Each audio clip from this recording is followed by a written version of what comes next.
Ration door delivery వాహనాలని ఎప్పుడైతే నిలిపివేస్తామని ప్రకటన చేశారో ఆ రేషన్ వాహనాలు ఎండిఏ వాహనాల మీద చాలామంది ఆధారపడి కొన్ని కుటుంబాలు అయితే బతుకుతున్నాయి. వాళ్ళందరూ ఇప్పుడు రోడ్డును పాలవబోతున్నారు. దీంతో వాళ్ళందరూ నిరసన వ్యక్తం చేస్తున్నారు, ప్రభుత్వం మీద ఆగ్రహం వ్యక్తం చేస్తున్నారు.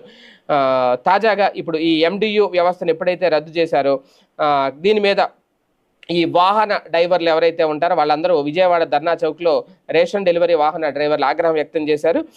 అయితే వీళ్ళు ప్రధానంగా ఒకటే చెప్తున్నది, వాళ్ళు ఏంటంటే ఇంకెలాగా తీసేస్తామని ప్రకటించిన తర్వాత ఇప్పటివరకు సైలెంట్గా ఉన్నారు. నిండా మునిగిన తర్వాత సైలెంట్ అని చెప్పి ఇప్పుడు ఎండిఏలో 9,260 మంది వ్యక్తులు కాదు, మా కుటుంబాలు రేషన్ వాహనాలు హెల్పర్ కుటుంబాలు మొత్తం 1.45 కోట్ల రేషన్ లబ్ధిదారుల కుటుంబాలు ఉన్నాయట. వైఎస్ జగన్ ఎండిఏల ద్వారా జీవనోపాధి కల్పిస్తే కూటమి ప్రభుత్వం జీవితాలను కూల్చేస్తోంది.